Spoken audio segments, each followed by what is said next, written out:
Welcome to the Summit Series podcast by Elevation Capital, where we will be speaking to some of India's top business minds on their journeys and the lessons they have learned.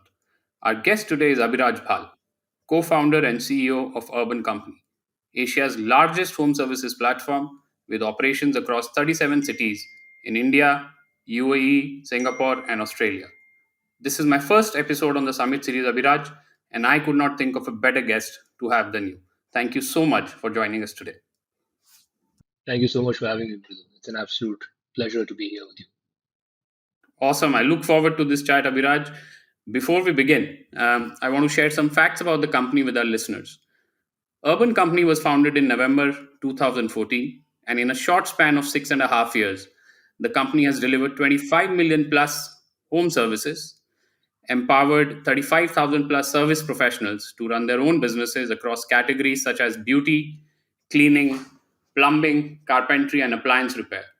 Over time, UC has built several offerings for its service professionals, including training, credit, product procurement, and insurance, to enable them in providing a delightful customer experience.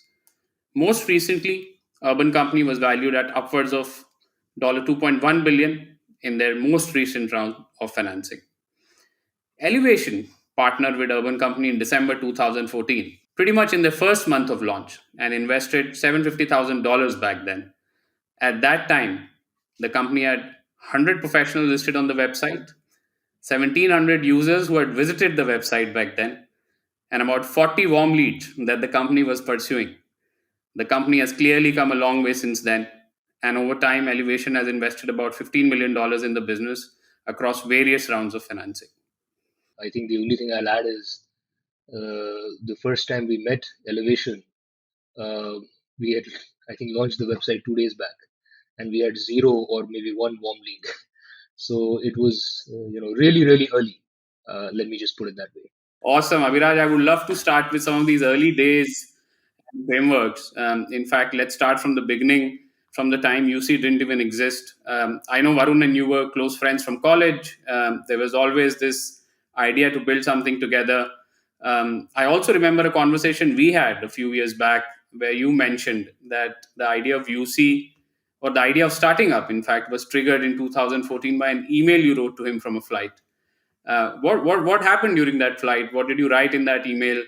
And how did you convince yourself and Varun finally to go down the path of entrepreneurship? It's a great question, Mridul. And I think we have to probably go back even before 2014 to understand, some of the offshoots of the journey.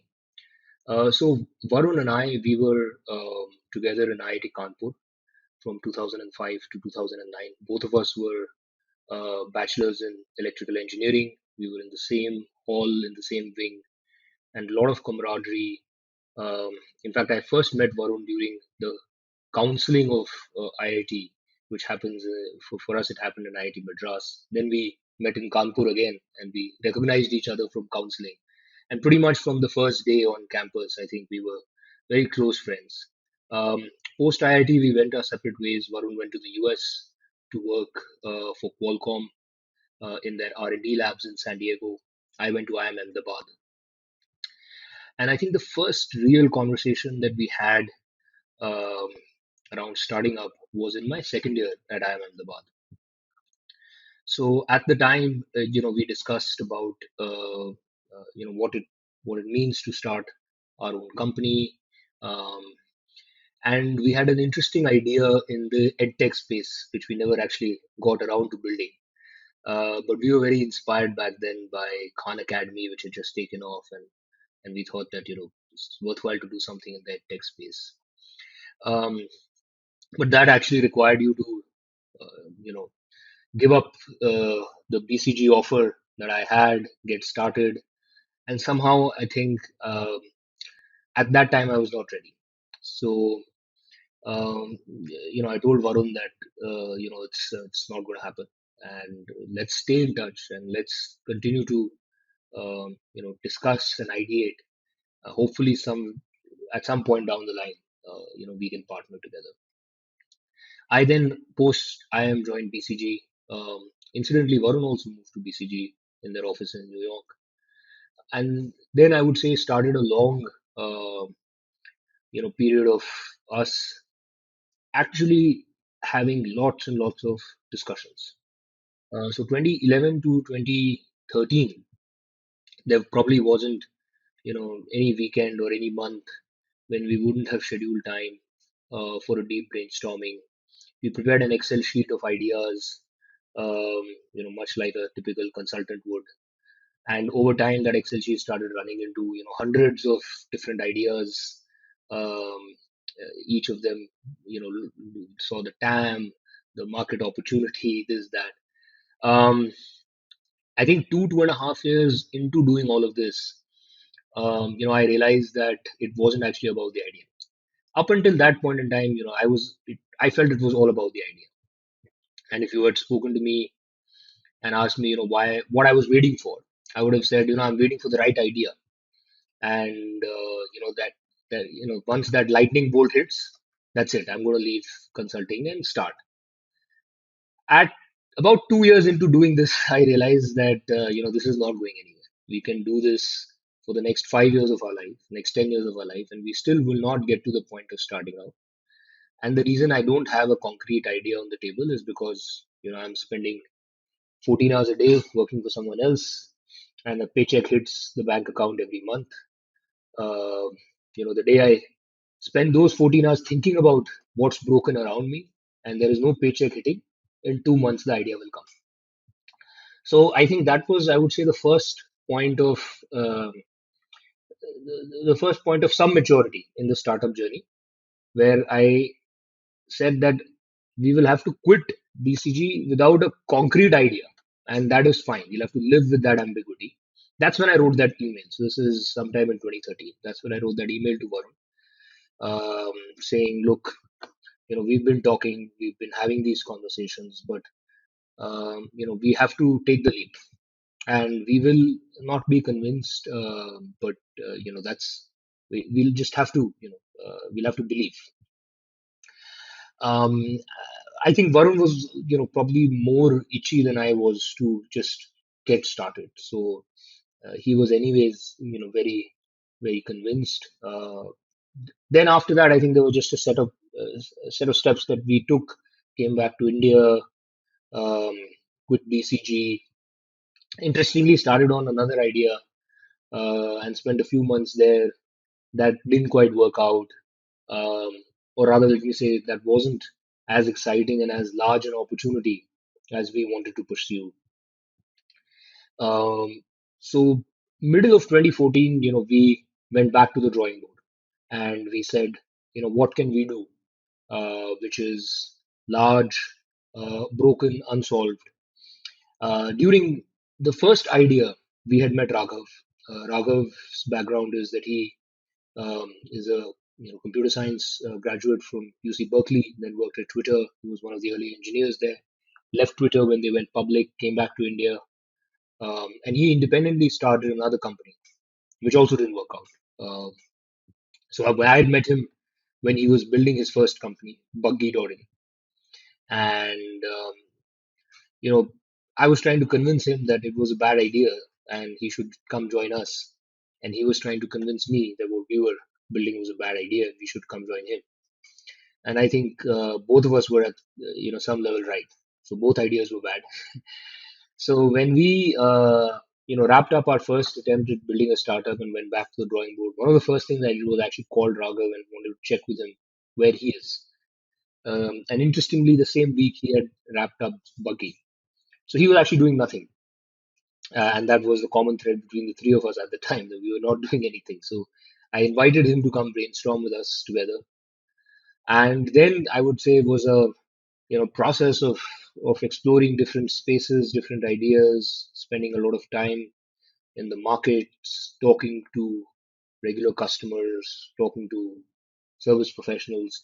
A long ideation period eventually led to, in the next 2 3 months, um, us getting convinced that the entire space of home and local services was very large, very broken, very fragmented, and could be disrupted, through a technology play. Well, that's wonderful, and also so much serendipity in the early journey, right, which leads to where you are. But I do remember our first meeting, which you referred to earlier in Hotel Grand, and it did seem like there was a lot of framework thinking done. Large market opportunity, pain points. But yeah, fascinating, fascinating. Very happy that worked out. What would your advice be to some of the folks in their early days when they think about starting up on, framework to evaluate, market size, research they should do, model? What would you really advise someone who's now in the position you were in when you wrote that email? So I would say three simple things to keep in mind. One is when it comes to the co-founding team, it is very important to pick your co-founder or your co-founders carefully. And I prefer to pick for alignment of vision and long-term commitment over complementarity of skills. I think typically a lot of people prefer to, you know, look for people who have very complementary skills, which is very helpful. But I think far more important is that as co-founders, you are aligned on the why behind doing a startup. You're very clear on why all all of you want to do this. So, for example, for all three of us, me, Varun, and Raghav, our why was very clear. We wanted to build a very large and very impactful company which outlives all of us. We were not looking for a quick, success story.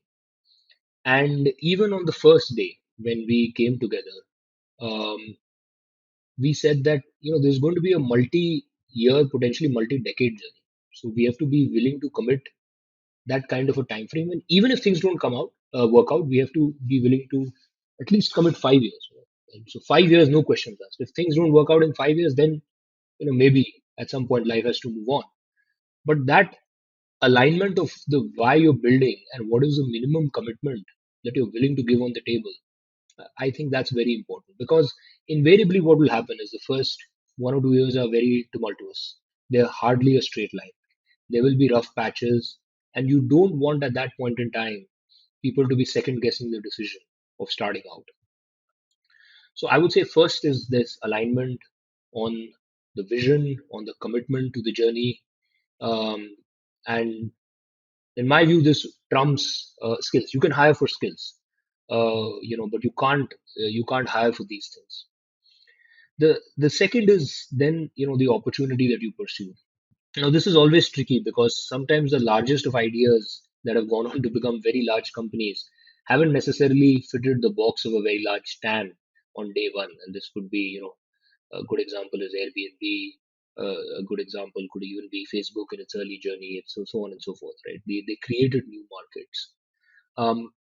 But the only thing I would advise entrepreneurs is you have some version of the future of this company, right? 5 years out, 10 years out. You need to imagine that future and say that if everything plays out kind of the way you are imagining this future to, then can you see a very, very, very large outcome, right? Like if so, for me, the simplest imagination for urban company when I was starting out was, hey, Amazon built commerce for products online. Somebody will build commerce for services online, and that's I can't imagine 20 years out that people are still hiring plumbers, through some local yellow pages or calling a friend or the society guy. No, that's going to get replaced by a 800-pound gorilla like Amazon, which just excels in local service commerce. So that seemed like an inevitability. And if that were to happen, then obviously that's a very large company that is used by hundreds of millions of users across the world, and um, that's a large outcome. That's a large institution that one can build. I'm sure this is the exact same thing that somebody like Branchesky thought at some level. Even though they may not say it, and sometimes founders don't say in hindsight. They say, "Oh, we had no idea, but it turned out to be big." But that's usually not true. Every founder has a vision of very large outcome even when they start. And even while Mark Zuckerberg must have been doing in just Harvard and Stanford, he must be having this vision that okay, if everybody's on Facebook, then it's a large outcome, right? So I think play that vision out, 5 years, 10 years. Like if this really works out, can this be very very large or not? In our first startup, when I didn't talk about that, this was a a video on demand solution for travel. The deal breaker for us was one day we sat, and I mean things were obviously not going great, but one day we sat, and when we played this out and we said, okay, what is the, let's say everything works out, right? Every flight all over the world, every train all over the world, every, bus all over the world has our solution. Like, how large can it be? It still didn't seem like a very large number. And then there were external threats and all that, which I won't go into. But so that's the piece I would say around, market sizing. You don't want to spend years and years of your life building something small and incremental, right? I think that, I mean, it's okay if some people want to do that, but I think great entrepreneurs don't want to do that, and great investors like Elevation wouldn't want to, back anything but people who are imagining large opportunities. I would say that's the second, and the third, which is almost contra to this, big blue sky thinking and so on and so forth, is start. I mean, getting started is far more, and this is an area where I feel we made some mistakes. We spent far too much time in research, and when I say too much, about 2 to 3 months. I am of the opinion that there is massive value once you're convinced on the space. Right, take your time to convince yourself on the space, but once you're convinced on the space, start. Launch something out there which works, which can teach you, and which can get that learning curve going and that experimental loop going.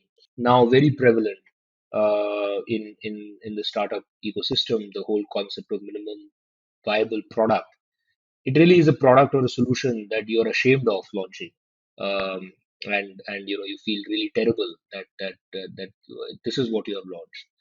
Now, there's two schools of thought there. Some people feel that no, you should take your time, you should build a proper solution and launch it. Um, and typically, you will see repeat founders doing that.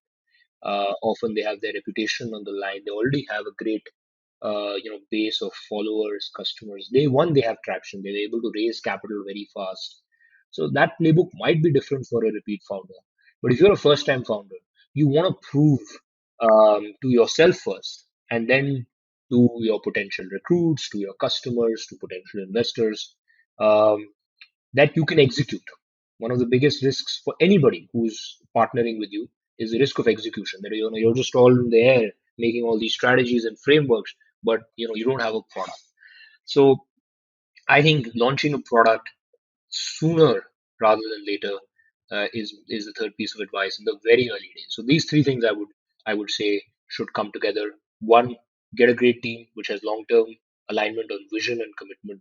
Two, pursue an opportunity where you are convinced that if everything works out over the next 10 years, it will be very large. Three, launch fast so that you can learn from feedback from the ground. No, this is super helpful. In fact, your second point reminds me something I read in the investing world, right? We call it the bull case. Always playing the bull case. In fact, I read about an investor who said, I want to start my debriefs on companies with first the bull case only. Because in tech world it's very easy to pass on something, right? It's important to imagine and think of the bull case. And I think that's really, really a great advice, Abhiraj. Switching gears a little and jumping to business and how it's shaped up over the year. I think the first place, and I know we've had these chats in our internal meetings, board meetings, etc. Would be I would love to understand from you in your mind whether UC is a demand first or a supply first business. And I ask that particularly because I know our customer NPS is off the charts high. It's one of the best for tech companies in India, and I know how passionate you are about it. And also, I know how passionate you are about UC's mission to empower the service professionals. I know how happy you are when a service professional buys a car, buys a scooter, buys a house. So how do you tie these in? Like, what is really your North Star metric? Is it customer NPS? Is it supplier earnings? That's a great question. Before I answer it, let me set the frame for the listeners. There are two-sided marketplaces. Urban company is also a two-sided marketplace.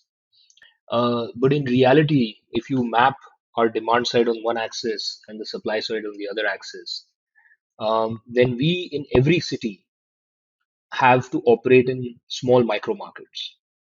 So a plumber from Kolaba in Bombay is not going to go and serve somebody in Borivali, or a plumber from Greater Kailash in Delhi is not going to serve somebody in Sector 50 Noida.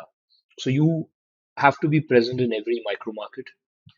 For example, Delhi has 38 micro markets, Delhi NCR alone. And in India, our 36 cities have about more than 500 micro markets. So you have these 500 micro markets on one axis, and then you have these categories on the other axis, or unique supply pools. So plumber is a unique supply pool. Carpenter is a unique supply pool. If a nail has to be put on a wall, you can't send a plumber. So like that, we have about 20 to 25 unique supply pools. So you have 20, 25 unique supply pools and 500 unique demand pools. So basically, you multiply the two together. Those are the unique marketplaces that you're technically operating. And in each marketplace, you need to load balance supply and demand. So rarely is it a very simplistic binary of saying, is it just get supply and demand will follow, or just get demand and supply will follow. In reality, building a marketplace doesn't work that way. It is lockstep and a lot of complexity. But it is still important to know where your focus needs to be. Uh, and usually, in my experience, if you are not creating a new category, if you are serving an existing need in an existing category, then your focus has to be on the supply side, because demand is anyways there, right? People are anyways getting haircuts, they are getting beauty treatments, plumbing jobs are happening, homes are getting cleaned, paintings are being done. Like these are, you know, we are, while we may have expanded the TAM a little bit, we are not dramatically expanding the TAM just yet as a company. We are serving what already existed as an existing TAM. So the demand is there, but the supply side is broken. The supply side proposition is broken. Um, and at the end of the day, what the user really wants is a high quality service professional to come and do that job in a timely and professional manner. So for us as a marketplace, it was and continues to be very important to be supply first in thinking and in execution, which means you train your service professionals extensively. You ensure that background verification, screening, and selection is robust. You offer them products and tools and consumables which are standardized. You help them with financing. You help them with insurance. You do other things in a time like pandemic where you provide PPEs. You do vaccination drives, and of course you bring it all together. You stitch it all together with a promise of demand, working under your brand and so on. So there's very a lot of heavy lifting you do on the supply side. That said, the North Star is not the supplier. The North Star is the consumer NPS, um, because it all has to come together for consumers. We and our service professionals are together. We serve consumers, right? We are hand in glove to serve consumers. Consumers pay. That's when the service professional's house is run. That's when my house is run. That's when our expenses are met. So the vision of the company also is to make services and home services so simple, so straightforward, and so delightful, for our consumers. That's the starting point. Everything else then flows backwards. But to do that, you need to have very deep operational full stack control on the supply side. So that's a very nice way to put it. I mean, in the end, that's the real outcome, right? How delighted is the customer, and are they willing to come back and pay you again and again? Actually, that you talking about full stack experience, all the things you've done on the supply side, not just COVID period. Of course, that's been extraordinary.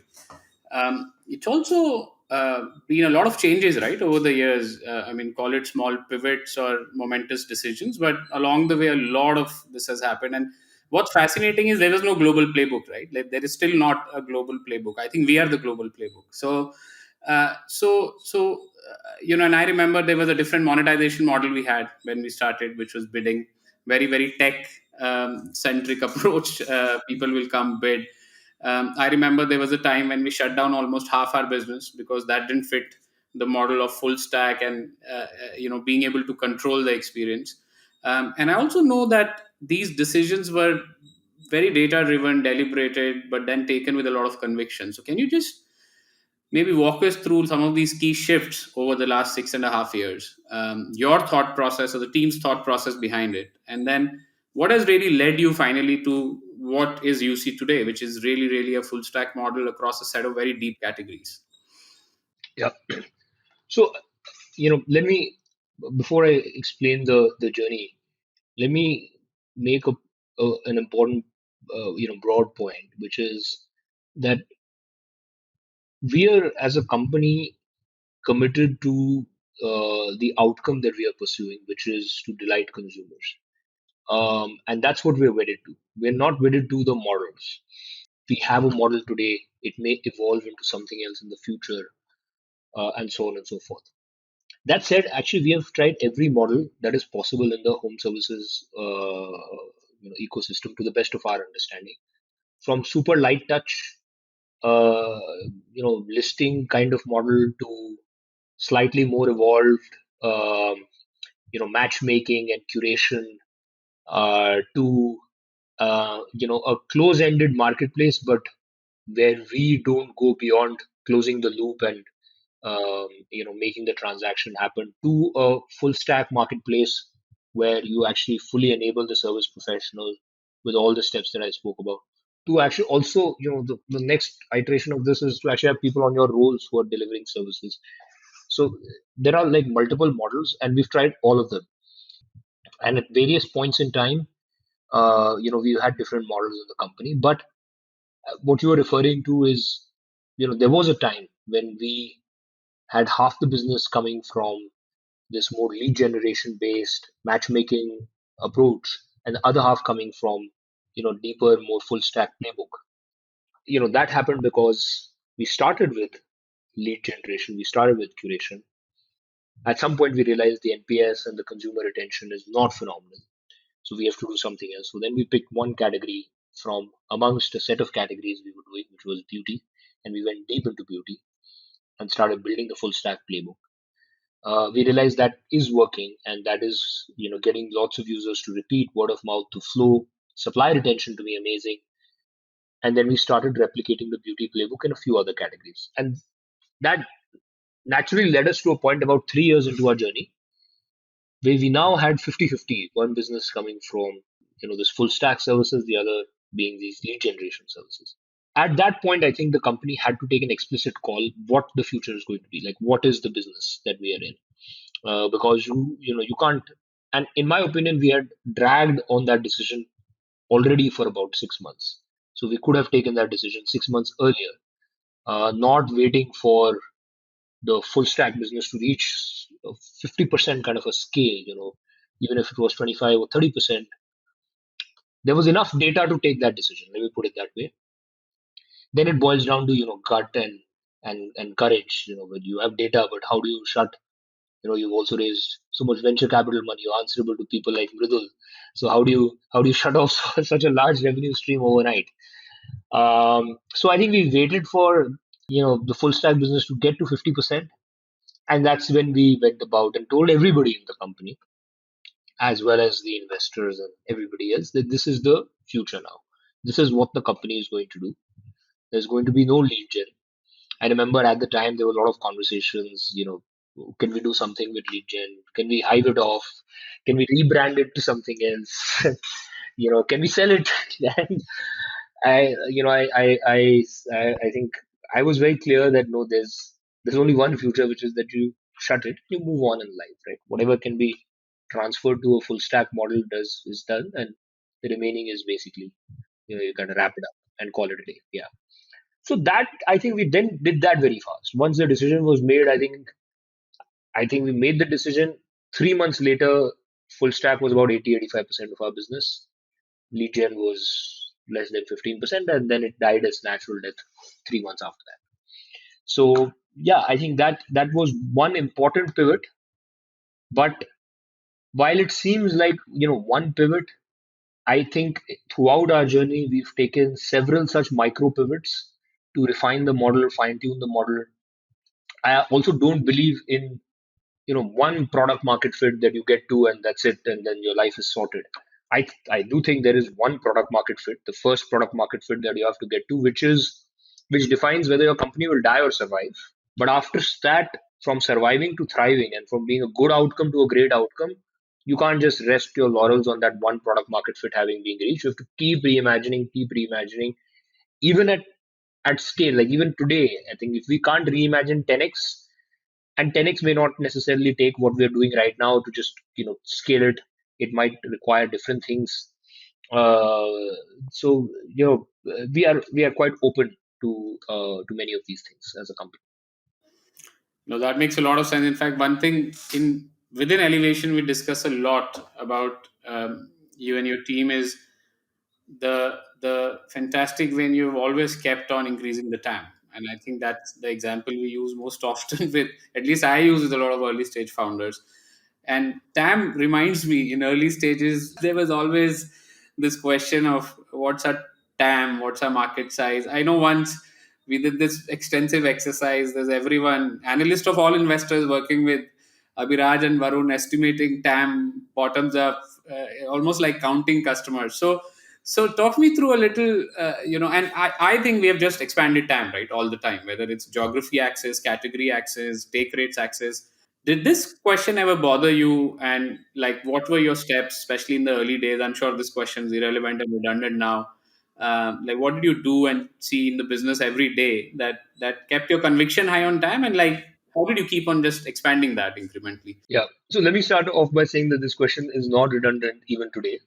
Uh, in the very recent round of financing, in which several public market investors participated, like Wellington and Dragoneer and so on, we did a fairly extensive TAM exercise and defended, the TAM and what the TAM is. I think the TAM question is always going to be there for any company throughout its journey. If you are a category defining company, you will always have a TAM question. If you are a category following, like if the category is defined by somebody else, you will not have a TAM question. So if you are starting an e-commerce company, e-commerce has already been like the category defining company is Amazon. Maybe someday you beat Amazon, but till then, category defining company will be Amazon. So you will never have a TAM question. We had to answer the TAM question because there is no category defining company in home services. We believe we are the category defining company. I know Airbnb has been answering the TAM question for itself forever. Because even if you become very large, the guy who's coming in at that time wants to see a 10x TAM and a 10x opportunity from there, right? So we have been answering the TAM question throughout. I am pretty sure that in our IPO prospectus, it will be a very big part of the prospectus, which is what is the TAM, what is the market sizing, what is the opportunity we are pursuing. And good news is that, we are still a small percentage of that TAM. But coming back to your original question on how do you reimagine the TAM?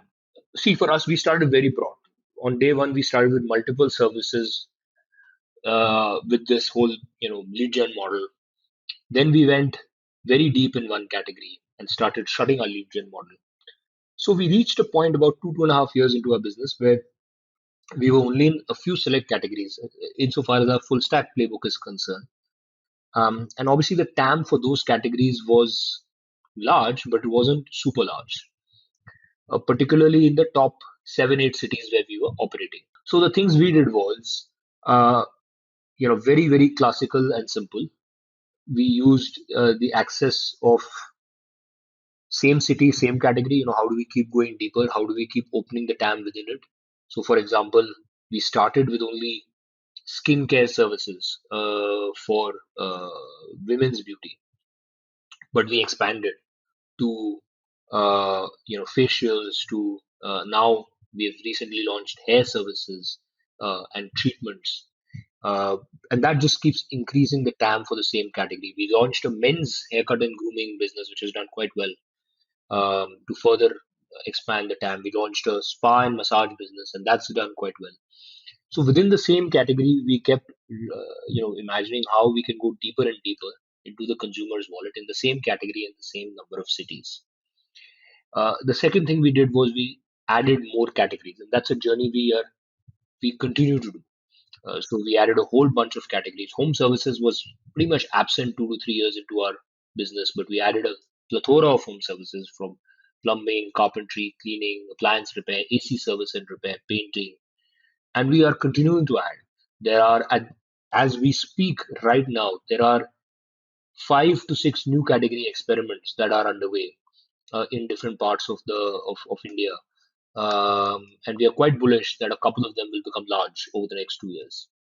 So that's the second, axis, which is how do you add new categories, and the third is cities. Um, how do you expand the geographic footprint?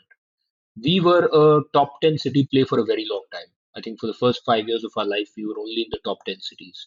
It is only in the pandemic that we have started to get a move on and expanded from 10 cities in India to 30 cities, and from one international city to now six international cities.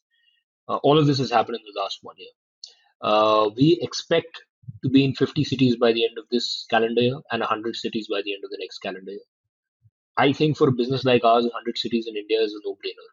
Several before us have shown the path to being in many more cities. So Swiggy and Zomato are both in 600 cities. Flipkart is in 1500 cities. Amazon, again, similar size. And, Uber, Ola is in 300, 400 cities. So I think even at 100 cities in 2022, there's reasonable opportunity both in those cities and more cities. But we are now also looking at international in a meaningful way, starting with APAC. We've entered Singapore, and we want to enter other Southeast Asian markets as well. Singapore is doing very well for us as a city.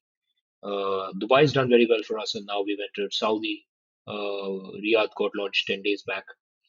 Uh, Sydney is doing well, and I think sometime today or tomorrow, Melbourne is going to get launched. So we are expanding the TAM to adjacent markets in and around India, and I think that's basically how we have, constantly kept reimagining our play. Um, in the end state, I want Urban Company to be everywhere in the world, offering home services. That's the goalpost. I remember when we were doing our first deal together, there were like 50, 60 local services companies. And obviously now you don't see anyone. And I mean, it's all credit to execution, vision, these small pivots, but always thinking of time expansion. How do you think about capital as also being a defense in being able to always be ahead, right? I feel like and again, thanks to the execution, we've always raised capital a little ahead of the curve, right? We've never been capital starved to that extent. And would you A, agree with that? And two, do you think that's also been an advantage? And what would your advice therefore be to early stage founders on fundraising? Um, it is true that we've been fortunate to, at any given point in time, have years and years of runway. There is this popular advice that when you raise capital, you should raise capital for 18 months. And my playbook is that when you have 18 months of runway in the bank, then you raise the next round. Uh, so um, I think again, to each founder their own, right? This is about risk appetite. This is about how you want to play it out. The only advice I have is fundraising and company building are correlated but not completely overlapping journeys. Fundraising is a function of several other factors, including the external environment, how your industry is being seen, etc., etc. And so sometimes I've seen founders try to cut it too cute that let me get to this point, let me optimize the dilution down to the last mile, and so on and so forth. And my advice there is raise capital ahead of the curve, raise capital when it's available rather than when you want it. The nature of capital also is that it chases the ones who don't want it. You know, um, I mean, think of very simple terms, right? We keep getting these calls that, sir, do you want a bank loan? Do you want a bank loan? And we don't want it. The poor guy who wants the bank loan doesn't get these calls, right? So it's no different for startups. The guys who don't want capital have a beeline of people who want to give capital. The guys who need, you don't want to be in a place where you need capital, and that's why you're raising capital. So those are just some things to keep in mind. Otherwise, I think it is also an individual decision. What I would also advise founders is that once you go beyond the A and the B, start thinking of subsequent rounds as lower dilution, and ensure that your dilution success in every successive round reduces further and further and gets to a point of really just single digits, so that you're not impacted. At the end of the day, the equity that you hold uh, is is why you're building it, building the company. One of the most important reasons, and that is that's worth its weight in more than gold. So sometimes in the early journeys, in the early rounds, you don't have that much leverage. But once you cross that threshold of Series A or Series B, it might be worthwhile to start thinking about dilution more sensitively. If I could, I'll bold, underline, do this in italics, and send it to everyone. I can't agree more. I can't agree more. Abhiraj, this is very helpful. I want to also cover a little bit of culture, team, leadership, because I think that's another very, very special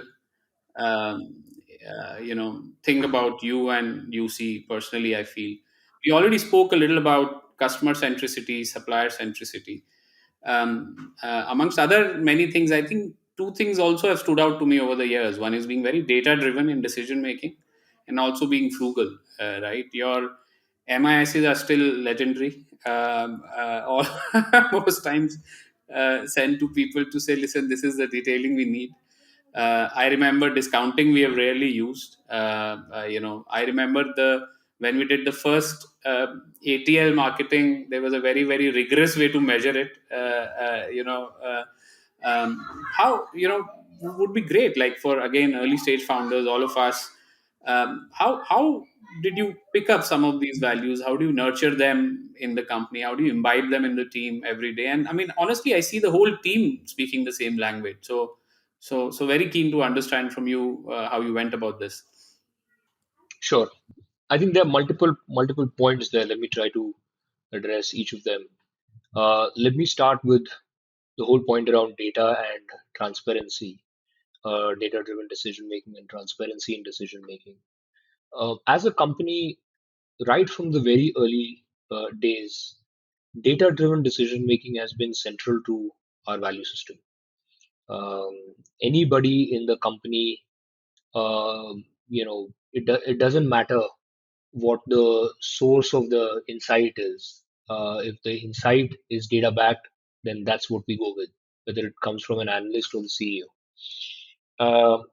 I can give you a very recent example of this. Like from a couple of weeks back, I had this.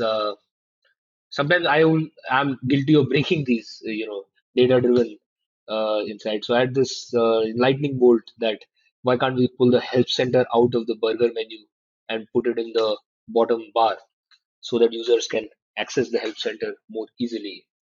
So I kind of sent this to the product manager saying, hey, this is worth considering. Just pull the help center out and put it. It's just straightforward. It'll just be so easy for people to find it.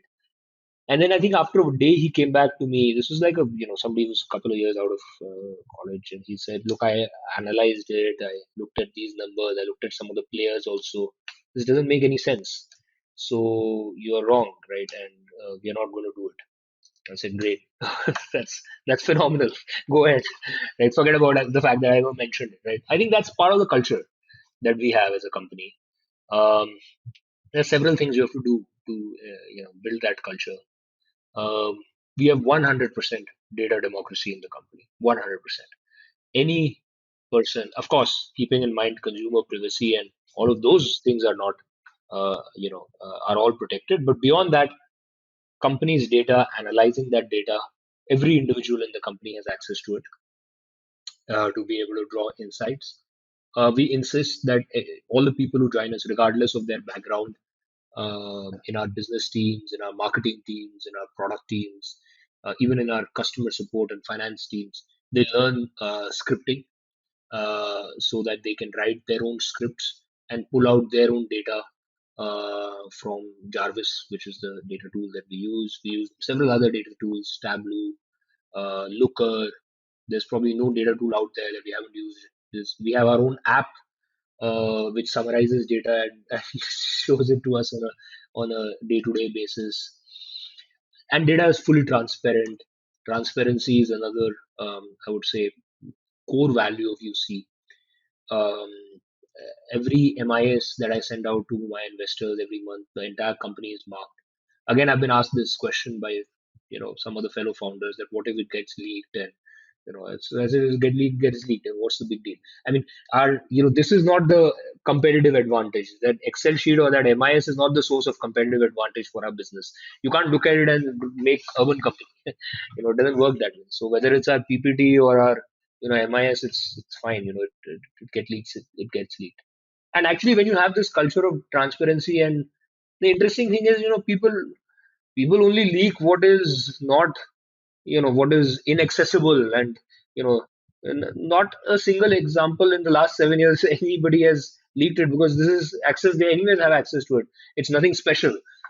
So that's on that piece, which is the data democracy and transparency. We have other values also in the company. We deeply value ownership, um, and people taking ownership. Uh, Again, some design principles go into this. You have to design your company in the form of small pods, especially as you start hitting scale. So we actively solve for this by having small pods and small teams which are fully empowered with the team leader leading the mandate. We adopt an OKR based approach to running the company end to end. uh, we have we have been very big proponents of ESOPs, both distribution of ESOPs as well as liquidation of ESOPs. So all of those things I think help in driving a culture of ownership. Um, at Urban Company, folks are empowered. They are not, uh, you know, they're doing things for in many ways for themselves, for their functions, for their teams. There's not a culture of taking permission or stuff like that. And we have team members now distributed across 35, 40 cities. Um, it's just not possible to have a command and control approach to running the company.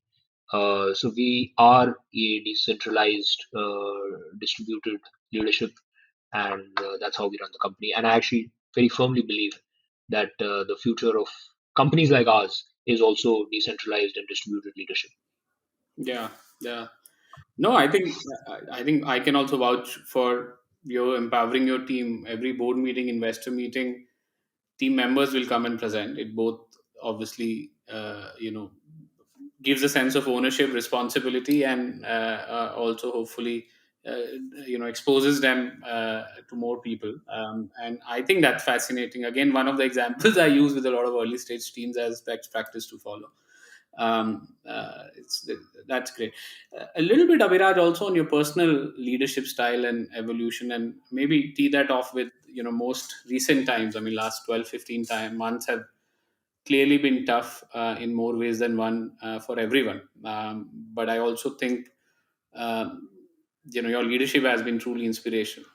And one of the things that, at least from the outside, that I see and admire a lot has been your involvement in the ACT initiative, for example. Would love for you to talk a little about, why is it important for you? Why did you pick up that mantle? And then also dedicated the usual 200% you do to everything with full passion and energy.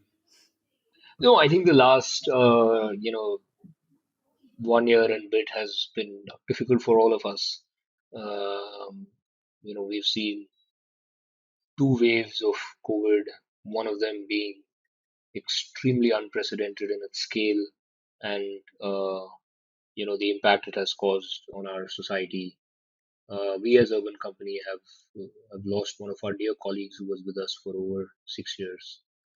Um, I think we've tried to do the right thing, and we've tried to keep the long-term view in mind. Um, we've tried to do the right thing by our team members and tried to do the right thing by our service partners and our customers. And we've not cut corners.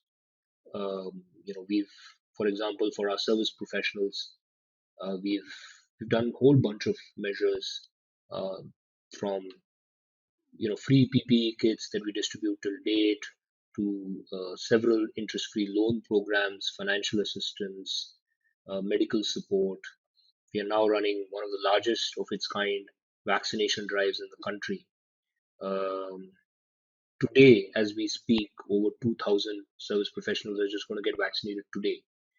So, several efforts there, several efforts also similarly on the on our employee side, and I'm sure everybody is doing this, right? I think we are not unique and not the only ones.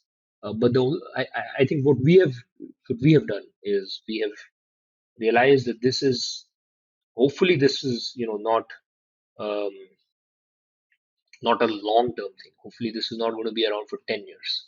That's our hope. If it is, then we all have to reimagine our business a little bit, and that might be an important thing to do sometime down the line. But if it's a 1.5 2 year thing, the sheer impact of it, right, and then post that, it might still live on as an endemic disease in our society, but in a much more controlled fashion. Then during that 1.5 2 years, how you treat your constituents really sets the tone for what your company is going to be in the long run. Is it just going to be one other company, or is it truly going to be an institution that cares about its stakeholders? So we've kept that lens on. Um, it has helped that we've had a strong balance sheet going into the pandemic, and that always helps you expand your degrees of freedom. As far as ACT is concerned, for the listeners who are not aware, ACT is an organic effort by the startup and VC community of India to fight COVID-19. In the first wave, we had raised roughly 100 crores or 13 million US dollars, and in this wave, we are on track to raising almost 100 million US dollars or 700 crores, and deploying them across a variety of solutions to fight COVID-19, including 50,000 plus oxygen concentrators and cylinders, and BiPAP machines, uh, triaging and treating millions of consumers at home, and also now looking at vaccination as a key theme where ACT can be involved. Um, I think I've been one of hundreds of volunteers who've given their time and their energy and some of their financial resources to this cause. Um, my lens has again been very simple here. Um, you know, Prior to ACT, I have never taken a formal kind of a role outside of urban company anywhere. You know this, Mridul, that I don't do angel investing. I don't even own other stocks. Like I don't even have stocks in the stock market, right? So the only stock I own is urban company. And with this wave passing, I will again uh, go back, and I've told ACT team this, that I'm the wartime guy, right? This is parachuted to help the wartime situation, but this is the crisis of our lives. I have no doubt about it, and I also don't want to be looking back several years down the line and feeling that I did not meaningfully contribute when the crisis of my life was passing me by, right? I think you don't realize when history is happening when you're right in the middle of it sometimes. So that was the only lens that I used to say yes to joining the ACT effort as a volunteer, as did hundreds of other people who are working hand in glove in this initiative at this point in time. No, that's super inspiring. Abhiraj, a little about your people in the team. I know you've spoken about this in the past, concept of bar raisers. So, what or who is bar raisers? How do your team has looked better every quarter, every passing year, honestly. So tell us and our listeners like who bar raisers are, why are they important, and how has that helped your business? Sure. So bar raisers are, you know, popular concept that several listeners might have heard are folks who, when they join the team, they raise the overall quality bar of that team by the fact that that sheer individual has joined. So the quality bar has gone up. This is extremely important because you want to ensure that every new member who's joining is either amongst the best or in the top 5-10% of the people in that team, in that cohort of people working in your company. There is another view also, which is the min bar concept, that oh, we already have somebody of this level who's a software engineer, so this guy is as good as this person, right? So why can't we hire him as well, because there's already this individual exists at that bar. That I think is a vicious cycle, because then the bar drops with every hire. If you take the approach that because we already have somebody of that quality in the company, therefore this person should also be good enough. Or you just set a theoretical min bar and say, as long as you meet this bar, you're good enough for the company and you join. That I think doesn't cut it, in my view. That will lead to mediocrity eventually creeping into the company. So the question you have to ask is, do you want a design principle for hiring that eventually leads to excellence or to mediocrity? So when you define the hiring principle as the person joining has to be in the top 5 or 10% of that pool of people we have in the company today, and therefore by the very definition that they join, they raise the bar, then I think it changes the game. Abhiraj, I know we've spent a lot of time, maybe last sort of 10 minutes. I want to jump on to what next for the business.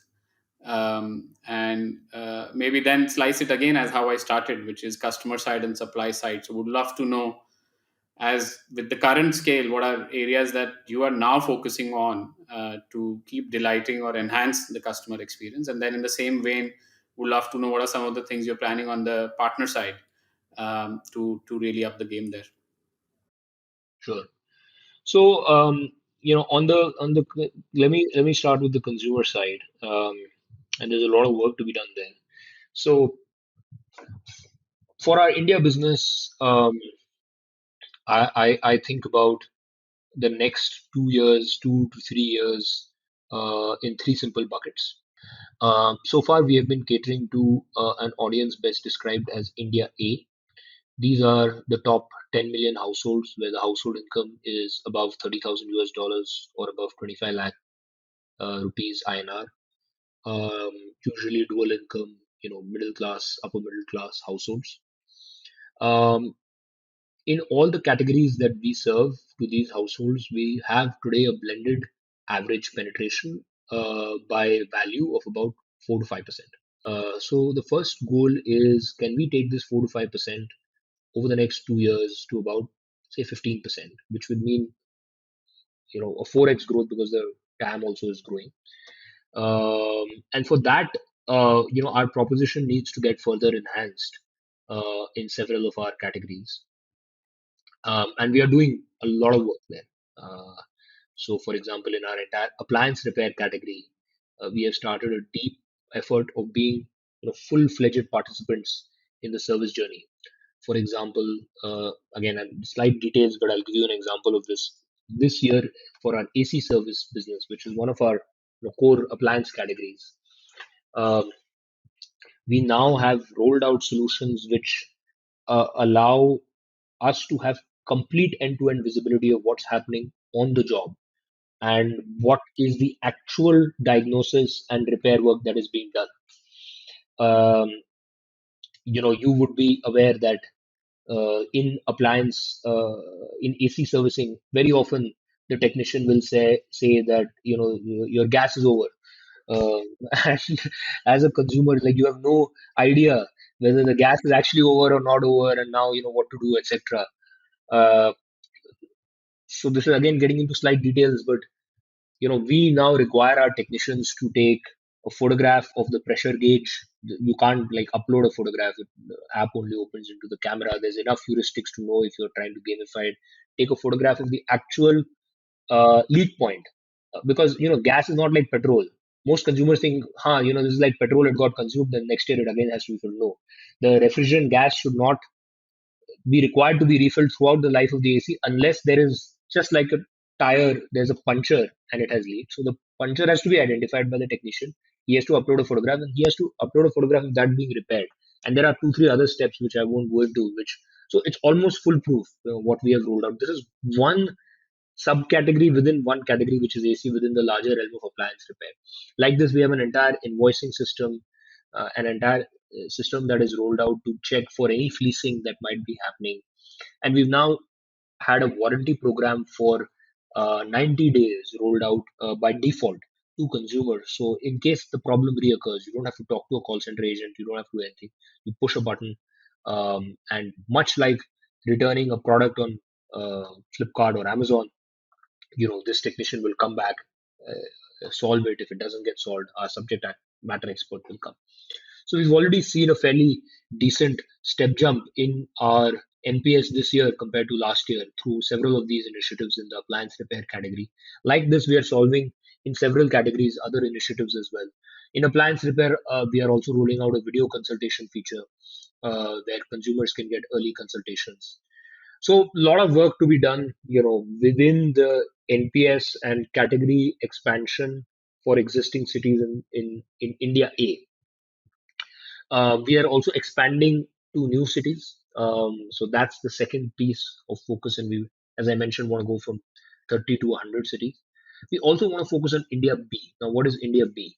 India B is the next set of households, 25 to 30 million households and about 100 million consumers, when the household income is between 15,000 US dollars to 30,000 US dollars, or between 10 lakhs to 25 lakhs.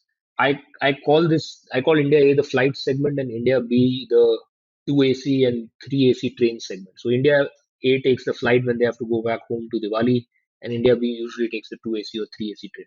If you're not traveling by two AC or three AC train, you're not an urban company consumer. But India B is also consuming all the services we offer.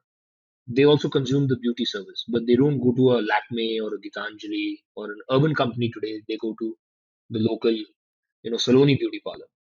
Now, how do you compete with that Saloni beauty parlor? To be able to compete, and Saloni beauty parlors offering services at 30 to 40% lower price point than what urban company offers today.